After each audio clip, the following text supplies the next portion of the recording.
Hello students, আমি Nitish sir জ্ঞানজ্যোতি coaching সেন্টারের পক্ষ থেকে তোমাদের প্রত্যেককে জানাই আরো একবার স্বাগত।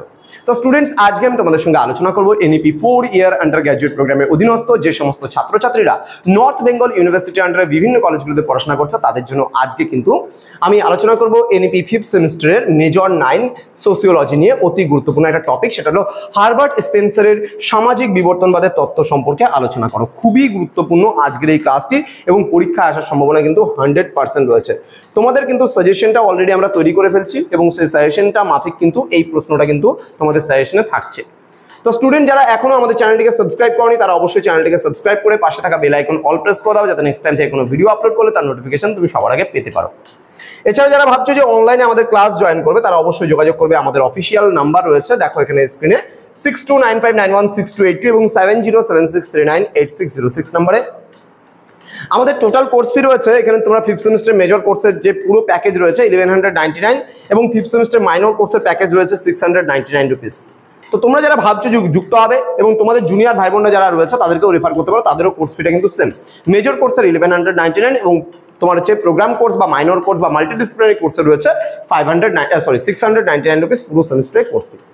আমাদের সেন্টার কিন্তু এখন একেবারে সেন্ট্রাল গভর্নমেন্টের রেজিস্ট্রিকৃত, সুতরাং তোমাদের নিশ্চিন্তে থাকতে পারো। আমাদের সেন্টারে অ্যাডমিশন নিয়ে পুরো একদম ধাপে ধাপে প্রত্যেকটা বিষয় কিন্তু আমরা তোমাদেরকে করিয়ে দিই এবং আমাদের ওয়েবসাইট ভিজিট করতে পারো www.pisticol.com এ ভিজিট করলে। চলো শুরু করছি আজকের ক্লাসটা ডিটেলসে। হার্বার্ট স্পেন্সারের সামাজিক বিবর্তনবাদের তত্ত্ব।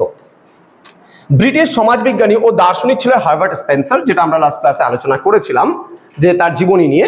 তো সামাজিক বিবর্তনবাদের অন্যতম প্রধান প্রবক্তাই কিন্তু আমরা বলতে পারি হার্বার্ট স্পেন্সারকে। তিনি ডারউইনের জৈবিক বিবর্তনবাদ থেকে অনুপ্রাণিত হয়ে সমাজ বিকাশের কিন্তু একটি তত্ত্ব দিয়েছিলেন, যা সামাজিক বিবর্তনবাদ নামে কিন্তু পরিচিত। তার মতে সমাজ একটি জীবদেহের মতোই কিন্তু সরল থেকে জটিল অবস্থায় পরিবর্তিত হয়।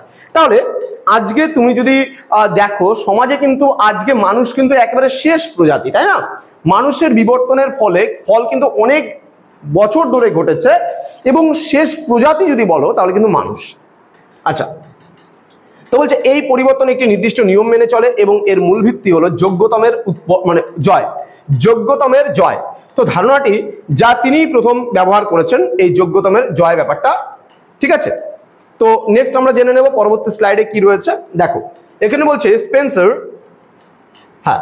স্পেন্সার সমাজের বিবর্তনকে দুটি প্রধান প্রক্রিয়ার মাধ্যমে ব্যাখ্যা করেছেন। একটা হচ্ছে বৃদ্ধি, যেটাকে আমরা গ্রোথ বলি, এবং আরেকটা হচ্ছে জটিলতা, যেটাকে বলি ডিফারেন্সিয়েশন বা বৃদ্ধি। ওকে, জটিলতা বৃদ্ধি। যখন একটি সমাজের আকার বা জনসংখ্যা বৃদ্ধি পায় তখন তার গঠন ও কার্যকারিতা আরো জটিল হয়ে ওঠে। দেখবা যখন প্রকৃতির কোলে মানুষ অল্প ছিল তখন কিন্তু মানুষে খুব একটা বেশি ঝামেলা ছিল না, দ্বন্দ্ব ছিল না, ভেদাভেদ ছিল না। কিন্তু যখন আমাদের সোসাইটিতে মানুষের সংখ্যাটা ধীরে ধীরে বাড়তে শুরু করলো তখনই কিন্তু সোসাইটিতে জটিলতা আসলো।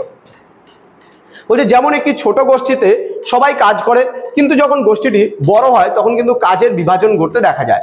কেউ শিকার করে, কেউ ফসল ফলায়, কেউ কিন্তু অস্ত্র তৈরি করে। এইভাবে সমাজ কিন্তু আরো সুসংগঠিত হয়ে ওঠে, ঠিক আছে? এবার কি বলছে, স্পেন্সার সমাজের বিবর্তনকে দুটি প্রধান ধাপে বিভক্ত করেছেন। একটা হচ্ছে সামরিক সমাজ এবং অপরটি হচ্ছে শিল্প সমাজ। তোমাদের কিন্তু এই সামরিক সমাজ এবং শিল্প সমাজ সম্পর্কেও টিকা আসতে পারে এখান থেকে। তো সামরিক সমাজের মূল ভিত্তি হলো যুদ্ধ ও বিজয়, যেখানে একদল মানুষের কাছ থেকে যুদ্ধ করা, বিজয় করা। বলছে এখানে রাষ্ট্রের ক্ষমতা সর্বময় এবং ব্যক্তির স্বাধীনতা সীমিত। সমাজের সদস্যরা রাষ্ট্রের প্রতি আনুগত্যের দ্বারা পরিচালিত হয় এবং পারস্পরিক সহযোগিতা বাধ্যবাধকতার ভিত্তিতে গড়ে ওঠে। এই ধরনের সমাজে সামরিক হায়ারার্কি এর মতো কঠোর শ্রেণীবিন্যাস কিন্তু দেখা যায়, ঠিক আছে? নেক্সট স্লাইডে আমরা দেখে নেব কি রয়েছে। বলছে অন্যদিকে শিল্প সমাজের কথা আমরা জানবো, যে অন্যদিকে শিল্প সমাজে যুদ্ধ এবং সামরিক শাসনের পরিবর্তে উৎপাদন, বাণিজ্য এবং শিল্প এর ওপর কিন্তু এখানে জোর দেওয়া হচ্ছে, ঠিক আছে? তাহলে সামরিক সমাজে সামরিক কর্মকাণ্ড, যুদ্ধ বিগ্রহ এগুলোর উপর জোর দেওয়া হচ্ছে, কিন্তু ওগুলোর পরিবর্তে শিল্প সমাজে উৎপাদনের উপরে কিন্তু বিশেষ করে বাণিজ্য এবং শিল্প এর ওপর কিন্তু জোর দেওয়া হয়। এই সমাজে ব্যক্তি স্বাধীনতা, প্রতিযোগিতা এবং পারস্পরিক চুক্তি কিন্তু খুব গুরুত্বপূর্ণ। এখানে রাষ্ট্রের হস্তক্ষেপ হ্রাস পায়, মানে কমে যায়, এবং সমাজের সদস্যরা নিজেদের স্বার্থে কিন্তু একে অপরের সঙ্গে কাজ করে, যা শেষ পর্যন্ত সমাজের অগ্রগতির যে বা সামগ্রিক উন্নতি যে আছে সেই দিকে কিন্তু ধীরে ধীরে ধাবিত হয়। তো স্পেন্সারের মতে মানব সমাজ সামরিক পর্যায় থেকে ধীরে ধীরে শিল্প সমাজের দিকে কিন্তু অগ্রসর হচ্ছে এবং মানুষের যে সভ্যতা সেই সভ্যতার কিন্তু দিনের পর দিন বিবর্তন হচ্ছে। তো স্পেন্সারের এই তত্ত্বের মূল ভিত্তি হলো প্রকৃতিতে যেমন দুর্বল জীবেরা টিকে থাকতে পারে না, তেমনি কিন্তু সমাজের দুর্বল ব্যক্তি বা প্রতিষ্ঠানগুলো কিন্তু ধীরে ধীরে বিলুপ্ত হয়ে যায়। তাহলে আজকে সমাজে তুমি যদি লক্ষ্য করো, যে দুর্বল, যে কম্পিটিশন করতে পারে না, যে প্রতিযোগিতায় নামতে পারে না, সে কিন্তু ধীরে ধীরে লুপ্ত হয়ে যায়, বিলুপ্ত হয়ে যায়। সে যখন ভেবে নেয় যে আমি আর প্রতিযোগিতায় টিকতে পারবো না, আমার দ্বারা এটা সম্ভব না, তখন কিন্তু সে সেখান থেকে সাইড কেটে যায়, সে লুপ্ত হয়ে যায়।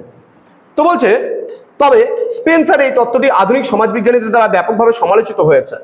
সমালোচকদের মতে স্পেন্সার সামাজিক বিবর্তনকে সরলীকরণ করেছেন এবং সমাজের গতিশীলতার সব দিক ব্যাখ্যা করতে পারেননি। তা সত্ত্বেও সামাজিক বিবর্তনবাদের ধারণাকে সমাজবিজ্ঞানে প্রথম বৈজ্ঞানিকভাবে ব্যাখ্যা করার ক্ষেত্রে হার্পার্ট স্পেন্সারের অবদান কিন্তু খুবই গুরুত্বপূর্ণ এবং অনস্বীকার্য। তো এই ছিল আজকের ক্লাস বিবর্তনবাদ, একদম জিস্ট করে আমি আলোচনা করলাম পুরো বিষয়টাকে। তো স্টুডেন্টস, তোমরা যারা আমাদের থেকে নোটস পত্র পেতে চাও, ক্লাসেস করতে চাও, নোটস নিতে চাও, তারা অবশ্যই যোগাযোগ করো আমাদের অফিসিয়াল নাম্বার 6295916282 এবং 7076398606 নাম্বারে। তোমাদের উজ্জ্বল ভবিষ্যৎ গড়ে তুলবো আমরা, এটাই কিন্তু আমাদের প্রতিশ্রুতি। তো দেখা হচ্ছে খুব তাড়াতাড়ি আরো একটা নতুন ক্লাস নিয়ে। তোমরা অবশ্যই ভিডিওটিকে ফরওয়ার্ড করে দাও বন্ধুদের সঙ্গে। Thank you so much, thanks for watching after all, thank you.